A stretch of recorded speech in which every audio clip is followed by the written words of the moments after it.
More than 20 Airbus planes ordered by China sit idle on the runway of Airbus's final assembly plant in Toulouse, France, and Hamburg, Germany. Their total value a staggering €5 billion. Some have been parked there since January, still grounded in May. Is it because Chinese airlines cannot pay the balance? Not at all. The airlines are anxious like ants on a hot pan. Yet for months, China's Civil Aviation Administration has indefinitely delayed issuing the final import permits for these aircraft. Without the permits, the €5 billion remain frozen on the tarmac, directly causing Airbus's global deliveries in the first quarter to drop to their lowest level since the 2009 financial crisis. Beijing's strategy is straightforward. Since the European Aviation Safety Agency (EASA) has withheld the overseas airworthiness certificate for China's C919 jet for 7 years, refusing to sign it, Beijing decided then Airbus will not collect the €5 billion in final payments either. This is a high-stakes gamble. Beijing has effectively put Airbus under pressure, forcing the CEO to lobby European regulators using a €5 billion financial bottleneck to try to pry open the doors of Europe's regulatory agencies. But one question remains. Why does the C919 jet require such tactics, skirting the edge of regulatory rules, to push forward? What alarming flaws exactly did EASA experts see in the C919's black boxes and design blueprints that made them willing to watch Airbus bleed financially rather than sign off on the certificate? The international aviation industry follows strict rules. For a new aircraft to be sold globally, it must first receive design certification from its home country in the form of a type certificate. Each aircraft model only needs this certificate once in its lifetime. But holding a domestic certificate is not enough to sell abroad. Foreign regulators must conduct a validation review to approve the aircraft for their airspace. That means European had to conduct a full inspection of the C919. Let's rewind to 2019. That year, COMAC officially submitted the C919 certification application to Europe's EASA. Beijing assumed that just as Airbus once gained access to China under the banner of the big market offering mutually beneficial deals, Europe would reciprocate. They expected the airworthiness certificate to be issued quickly. To prove transparency, Beijing even adopted a rare, nearly bare-bones approach, exposing the aircraft to scrutiny in an unprecedented way. Over 7 years of negotiations, they handed over every detail of the C919 to the Europeans, all airframe design blueprints, system simulator models, and ground test reports. Nothing was withheld. Even the final push of talks. Beijing went further. Using administrative orders, it compelled the C919's global launch customer, China Eastern Airlines, to share 3 years of domestic commercial operations data. The data covers 4 million passengers, including real-time flight data, maintenance logs, and the most sensitive technical reports from periodic A checks and B checks. Every layer of technical detail was made available to European regulators. And the result? European bureaucrats, seasoned in aviation rules for decades, responded with one of the harshest measures in civil aviation history, the EASA 4-stage certification standard. In the first 2 stages, Europeans stalled and scrutinized the materials, dragging out the process for 4 to 5 years. It was not until the end of 2025 and the beginning of 2026 that EASA test pilots and technical teams finally flew to Shanghai Pudong Airport to begin the 3rd stage, the compliance flight evaluation. After completing a series of high-risk maneuvers, including extreme aerobatics and stall tests, the European test pilots gave their assessment. The aircraft is safe and reliable. But before COMAC could pop the champagne, the European added a cautious caveat at the end of their report. The aircraft is very safe, but we have identified some initial issues that require minor adjustments to certain control software. European experts pinpointed the issue in the C919 during the flight evaluation. In today's European airspace, where electromagnetic interference is severe, the C919's global navigation satellite system reacts unpredictably to electromagnetic jamming. Its reception and redundancy algorithms are unstable, posing a risk of navigation errors in an environment with zero tolerance for safety failures. The C919's heart comes from the US, its brain from France, and its vascular system from Germany. Lacking experience in complex system integration, Comac forced its own data bus to stitch these components together. The result, low-level code could not align perfectly, causing conflicts between the flight control computer and the engine control system, with warning lights frequently triggering. European demanded that Comac modify the software code, but Comac was caught off guard. The underlying source code and modification IP for these Western core components were entirely controlled by American and French corporations. To make changes, Comac would have to seek approval from General Electric and Honeywell. Upon hearing this, the Western suppliers immediately invoked US export control laws and intellectual property restrictions, locking the modification process within strict management procedures. European delivered a cold message to Beijing: since you need to modify the software, we regret to inform you that at this pace, EASA will require another 3 to 6 years, potentially until 2028 or even 2031 to complete the final technical closure. Not to mention, Comac has no proper spare parts center or maintenance team in Europe. If a C919 were to suffer a landing gear seal failure in Frankfurt or Paris, it would become an international orphan, immobilized at the gate for weeks and crippling airport operations. So, in early May 2026, a frustrated Beijing finally dropped the pretense. Since the rules were ineffective, it turned to a raw form of leverage, withholding the final payments for more than 20 Airbus planes, freezing €5 billion in cash flow. Beijing staked the future of the C919, engaging Europe in a high-stakes financial showdown. But there was a problem. While administrative orders could pressure Airbus, they could not deceive the Chinese airlines, which were gritting their teeth and continuing to fly the C919. Inside these forcibly launched C919 cabins, every day brought a nerve-wracking reality with tense, spine-chilling moments that left crew breaking into cold sweat. Chinese pilots flying the C919 do so with cold sweat in their palms, while executives at domestic airlines lose sleep at night even at the thought of purchasing the aircraft. Yet they have no choice. They must fly the planes and buy them. This is a forced showdown. Refuse and your political career is over.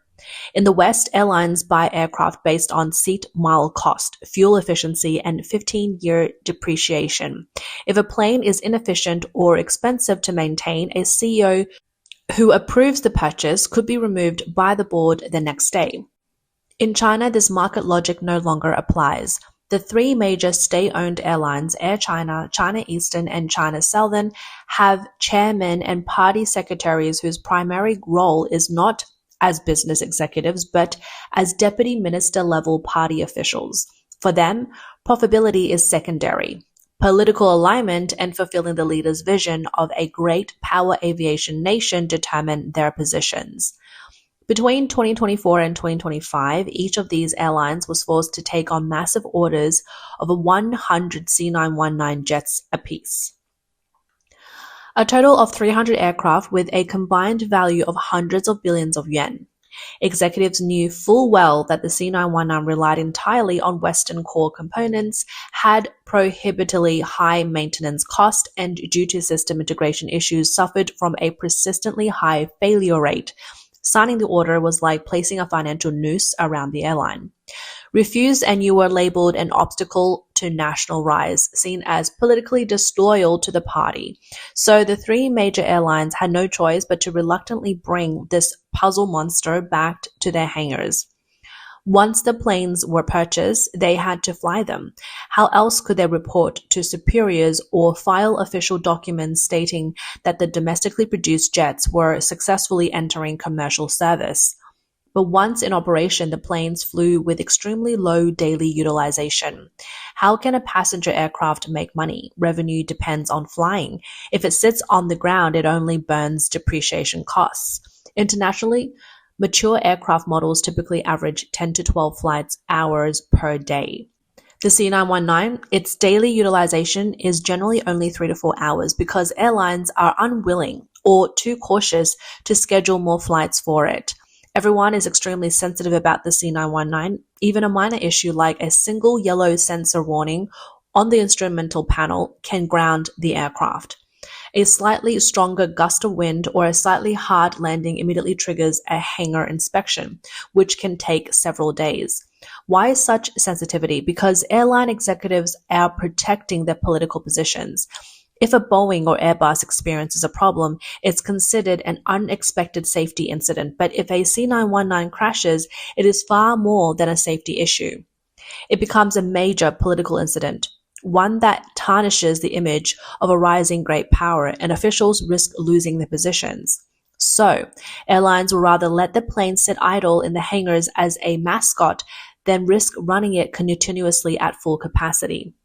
Even treated with such extreme care, this underdeveloped premature baby of an aircraft continues to reveal problems at cruising altitude.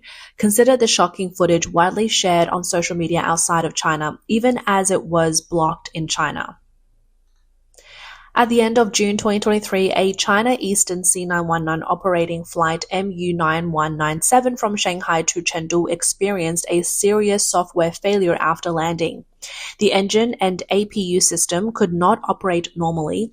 The return flight had to be cancelled, and dozens of passengers who had purchased tickets to experience the domestic marvel watched helplessly as they were moved onto a temporary replacement, a European Airbus A320. Even more unnerving were repeated incidents of white smoke in the cabin. Domestic passengers recorded videos showing the C919's air conditioning vents suddenly spraying dense white fog during taxiing and flight. Within seconds, cabin visibly dropped dramatically, resembling a fire scene. Flight attendants could only awkwardly reassure passengers over the intercom this is a normal condensation from the air conditioning system. Can an air conditioning system really produce dense fog so thick that you can't see your hands? In Boeing and Airbus aircraft, such an event would be an extremely rare refrigerant leak or a serious environmental control system malfunction. On the C919, however, officials described it as normal. Internal sources have also revealed that the C919's flight control computer exhibits noticeable lag in the elevators and ailerons when facing strong crosswinds at high altitude. You might think a delay of a few tenths of a second is trivial at worst. The controls respond slightly slower. But this is far more serious. Even a fraction of a second lag can directly trigger 3 catastrophic outcomes that terrify pilots. In-flight oscillations, a landing mishap such as a ground strike or an engine shutdown mid-air. The most frightening part is that if a Boeing aircraft shows even a small crack, global media would report it endlessly, and the FAA would launch an immediate investigation. But in China, every technical fault of the C919 is elevated to the level of state secrets. Anyone who posts videos of C919 malfunctions or discusses safety flaws on the Weibo or Douyin is deleted within minutes. Civil aviation employees who inquire privately about technical investigations face dismissal or even a visit from national security authorities. Under this airtight veil of censorship, the Chinese public is denied all rights to know, while being misled into flying on a political aircraft that even the civil aviation director himself avoids using frequently. China's domestic aviation sector has become chaotic. Production lines cannot access Western engines, airlines fear flying the C919 too often, and foreign airworthiness certificate remains trapped in the 6-year technical maze outlined in the first stage. In May, Beijing played the Airbus hostage card. Can it save the C919?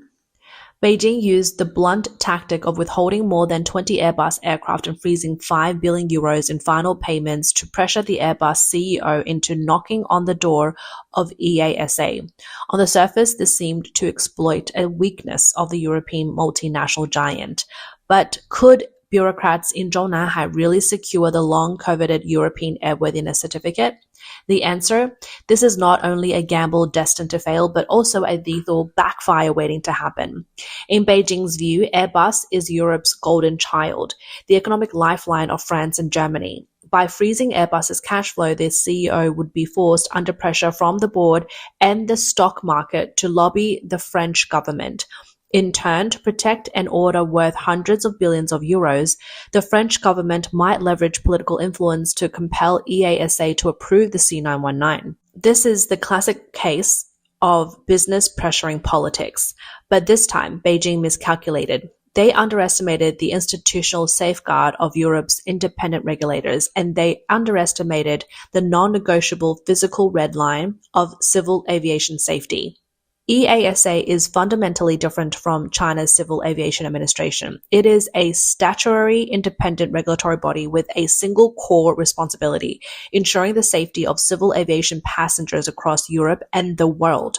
In Europe, if a regulator were to approve an immature aircraft that repeatedly showed flight control lag and extreme fragile navigation anti-jamming during testing due to political pressure or commercial interest, if that aircraft then caused a crash over European airspace with hundreds of fatalities, the approving official and the department would face continent-wide judicial scrutiny and public condemnation.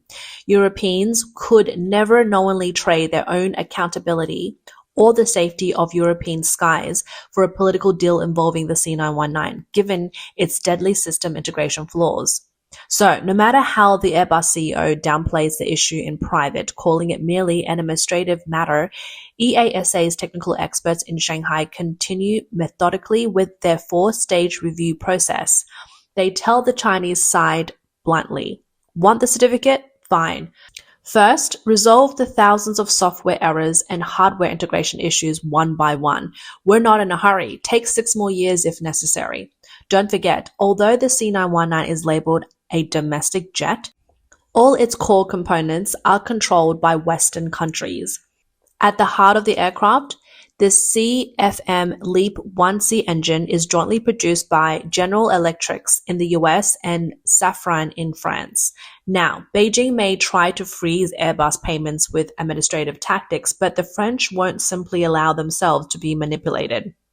If Safran and GE were to jointly cite geopolitical risk and export license restrictions to suspend indefinitely the supply of LEAP 1C engines and critical components to COMAC, what would the consequences be? The entire C919 production line could be paralyzed instantly. Those few C919s that managed to take to the skies could become permanently grounded hangar scrap. If engine blades wear or system parts age without support from Western original components. Worse, more than half of China's civil aviation's fleet consists of Airbus A320 and A350 aircraft. If Beijing's freeze on payments for the 20 new C919s lead to a total breakdown in China-Europe civil aviation relations, Europe could immediately block the supply of avionics, hydraulics, and engine spare parts for China's existing Airbus fleet. In just a few weeks, China's civil aviation network could be thrown into a total paralysis. The CCP believed it was pressuring the West, but in reality, it handed its own lifeline straight into the grinder. This ultimate high-altitude showdown is sounding the death knell for China's large aircraft industry.